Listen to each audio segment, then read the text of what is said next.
Now, as many of you know, I have only recently watched Dexter and its subsequent spin-offs, and it's safe to say I had a terrific time watching the series. In fact, I loved the show so much, I even decided to dress up as Dexter Morgan for Halloween. And over the space of a couple of months, I got myself pretty much caught up with the entire series, with the only bit of content I had left to watch being Dexter Resurrection, released in July of this year.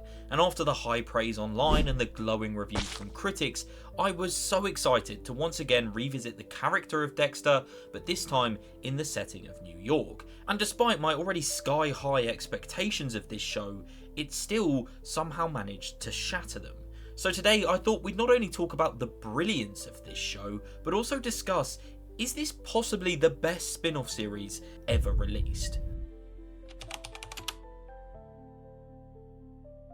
Now, something the Dexter franchise has struggled with immensely historically is sticking the landing. Whether it be season 8 of the main show or the final episode of Dexter New Blood, the final act has always seemed to stump the writers. And with Dexter New Blood's release in 2021, it was meant to be the conclusion to the story of Dexter Morgan, and transition future installments to primarily feature his son Harrison. However, this wouldn't really go to plan. Now, I for one absolutely loved Dexter New Blood, bar the final episode, but killing off the character who the entire premise of the franchise revolves around was always going to be a huge risk. And well, that risk, put very bluntly, just didn't work. The season finale was met with widespread hate from both fans and critics, and left a sour taste in the mouths of many. So Dexter Resurrection was already starting off on the back foot, trying to rectify the ending of New Blood.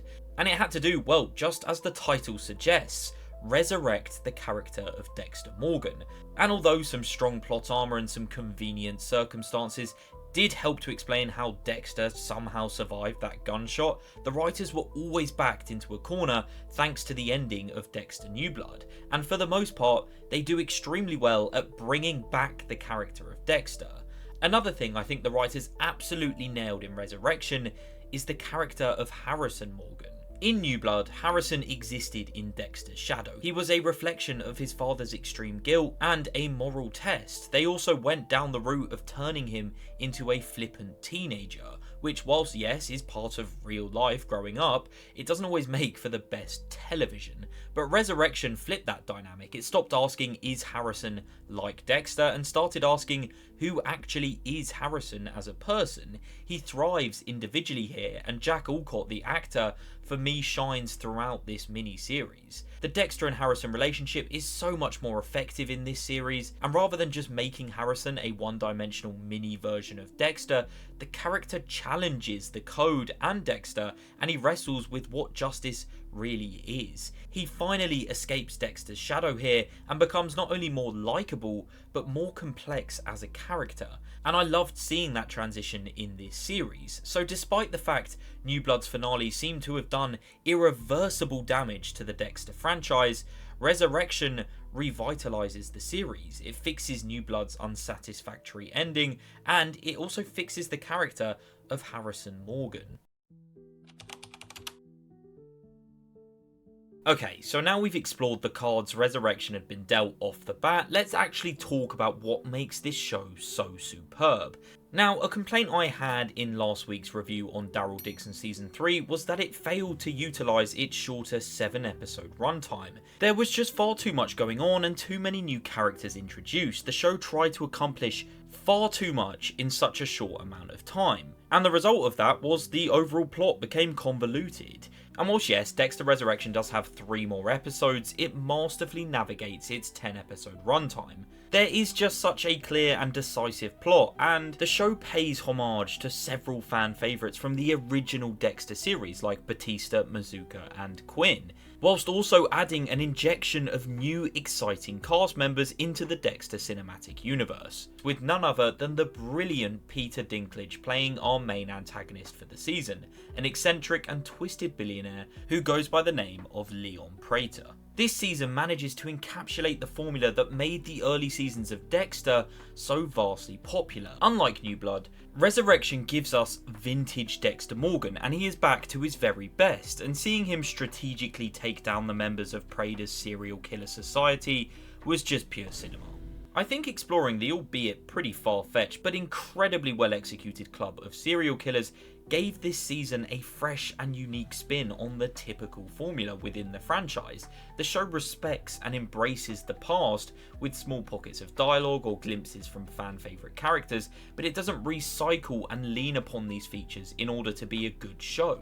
It very much has its own identity, and I think you could probably still get almost the same level of enjoyment watching this show having not seen any other Dexter content, and this season really can just stand all by itself. I also liked that it stepped away from Dexter being this almost anti-hero type character to a more self-aware version. Resurrection replaces the thrill of the hunt with the weight of consequence and the realization that this need to kill has nearly destroyed everything that Dexter has ever loved.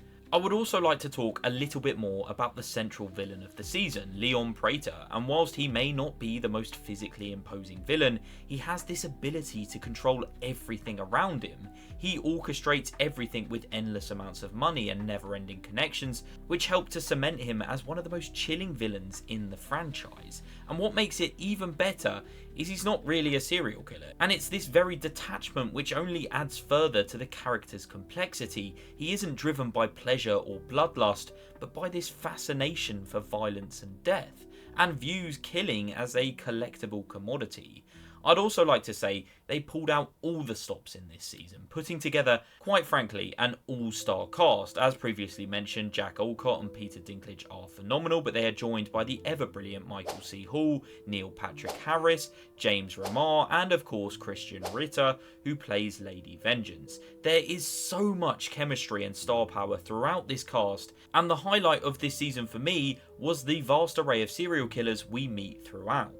I thoroughly enjoyed the delve into other killers' minds, and seeing Dexter fall temporarily in love with Lady Vengeance, only to realise she was a complete monster, was a highlight from this season for me. And another one of my favourite moments was the kill scene in which Dexter kills the tattoo collector, and just before stabbing him, he reveals his true identity as the Bay Harbor Butcher, as a look of pure terror overcomes Lowell's face as he realises who he's truly dealing with just before he meets his demise. Overall, there is just so much to love about this season of television. In fact, the lowest rated episode comes in at a staggeringly high 8.8 stars on IMDb, which helps to portray just how brilliant the entirety of this season really is, with my favourite episodes in the season being episode 4 titled Call Me Red and episode 6 called Cat and Mouse. Now look, I could genuinely make a 40-minute long video talking about everything I loved about this season, but this is meant to be a more compact review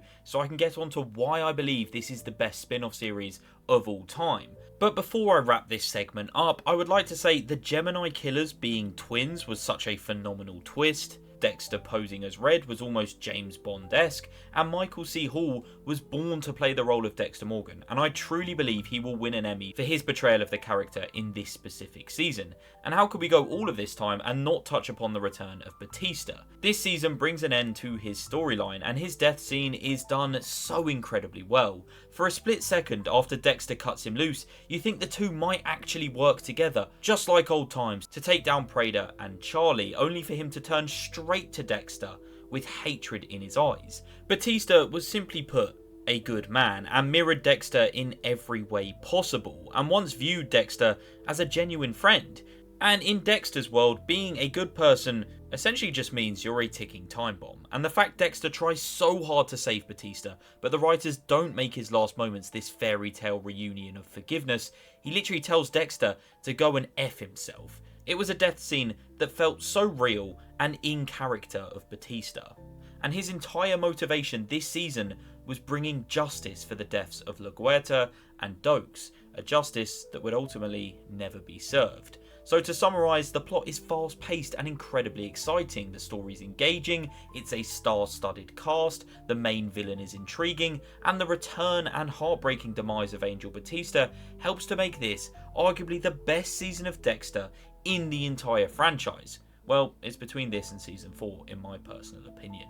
But due to the mess that New Blood had left the Dexter franchise in, it's quite frankly insane how good this season of television actually is, with all things considered.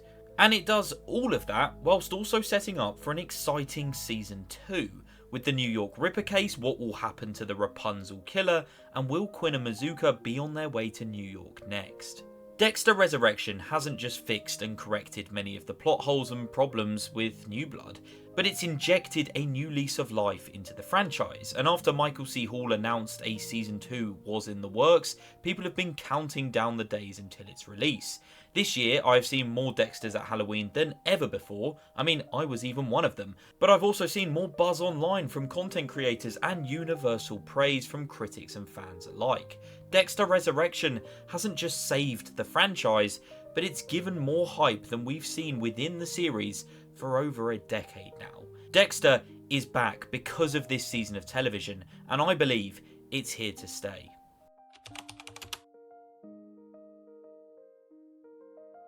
Now, of course, over the years there have been some truly amazing spin-off series: Better Call Saul, The Penguin, Andor, and I'd even like to squeeze in the first 3 seasons of Fear the Walking Dead, because yes, it does hold an extremely special place in my heart. And putting my bias and love for Fear's early seasons aside, I wholeheartedly believe that this season of Dexter Resurrection tops each and every one of them. Not just in terms of quality and storytelling, but in terms of how much enjoyment I got out of watching this season. In fact, this for me is the most fun I've had watching a TV show in recent years. And whilst yes, a show like Better Call Saul, for example, may have that longevity factor with its 6 seasons and some phenomenal storytelling and acting, I really do believe season 1 of Dexter Resurrection is better than any season Better Call Saul has to offer. And that really is saying something, because after season 1 I really did enjoy Better Call Saul.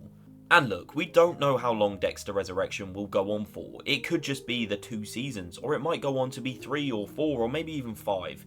But either way, if it keeps up this momentum and quality that season 1 has built, I am certain that this will become universally recognised as the greatest spin-off show ever, taking over from Better Call Saul. Because let's not forget, on both audience and critic score, Better Call Saul Season 1 scored an average episode rating of 8.7, which is astronomically high, but Dexter Resurrections scored a staggering 9.3. This series is well on track to having a historic run and shattering numerous records. Now, it may just sound like I'm digging into Better Call Saul, but it's only because I believe that that was the greatest spin-off until this show's release. Now, I am aware many people watching are probably not ready to crown this the best spin-off series ever made, which is very valid. It's extremely early days, and it doesn't have the longevity factor of some other series. But out of all the various spin-off shows I've ever seen from different franchises, this, in my opinion, by quite some margin as well, is the best singular season of television out of all of them. And I think, considering the state in which New Blood left the Dexter franchise and how Resurrection has not only rectified these wrongs, but probably become the best season out of all of Dexter's, is a testament to just how amazing this season of television truly is. And I really hope a company like AMC takes note on this show's success and can coordinate a spin-off in the Walking Dead series to this level. As I'm not exaggerating, this has saved the modern era of Dexter. This season was the most fun I've had in quite some time watching a series, and the Dexter craze of the early 2000s is well and truly back. And for now at least, unless there are some catastrophic problems with the writing in season 2, despite being in its infancy, I really would label this season of Resurrection as the greatest singular season from any spin-off show ever made. Resurrection has thrust the franchise back into the limelight, fixing many problems that came before it and positioning the series to succeed in the future, whilst also fixing the character of Harrison Morgan, which means, hypothetically, the show is in a unique place where for the first time in its history, it could probably exist without the character of Dexter in future installments. But with that being said, please do let me know down below in the comments if you agree with my rather bold take, and if not, what spin-off do you believe to be the greatest ever? I'd like to say a huge thank you for watching today's video, and if you did enjoy, please do like and subscribe, as we are quickly closing in on 30,000 subscribers. But once again, thank you all for watching, and I'll see you all in the next one. Goodbye.